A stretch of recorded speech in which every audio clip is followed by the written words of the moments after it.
They thought cutting down my trees would break me. They didn't know I had a plan, one that would turn their pride into pure regret. I bought this house for the view. Not the street, not the kitchen, not even the master bedroom, but for the towering oak trees that framed my backyard like a cathedral. Every morning, I'd sip coffee under their shade, listening to the soft rustle of leaves like a natural lullaby. Those trees weren't just plants. They were part of me. They'd been here long before the HOA existed, before the manicured lawns, the perfect driveways, and the plastic smiles of my neighbors. But to the HOA, those trees were non-compliant, too tall, too wild. I came home early from work that Tuesday, and I knew something was wrong the moment I turned onto my street. The sound hit me first, the violent, mechanical scream of chainsaws. Then I saw it.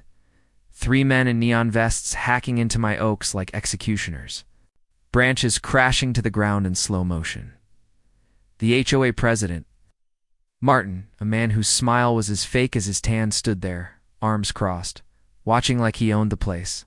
I ran into my yard. "Stop! These are my trees!" I shouted. Martin barely looked at me. Violation 4B.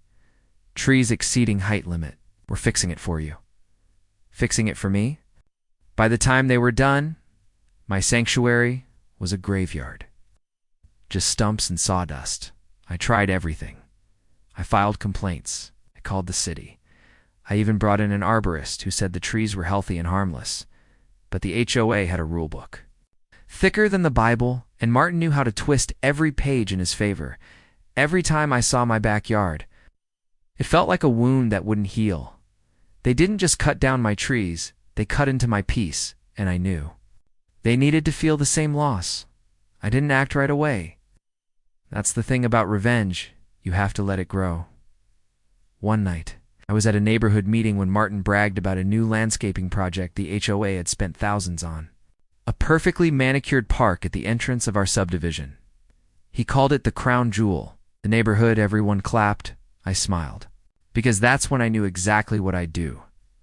I spent weeks researching permits, water flow, soil erosion patterns, things the HOA ignored but the city cared about.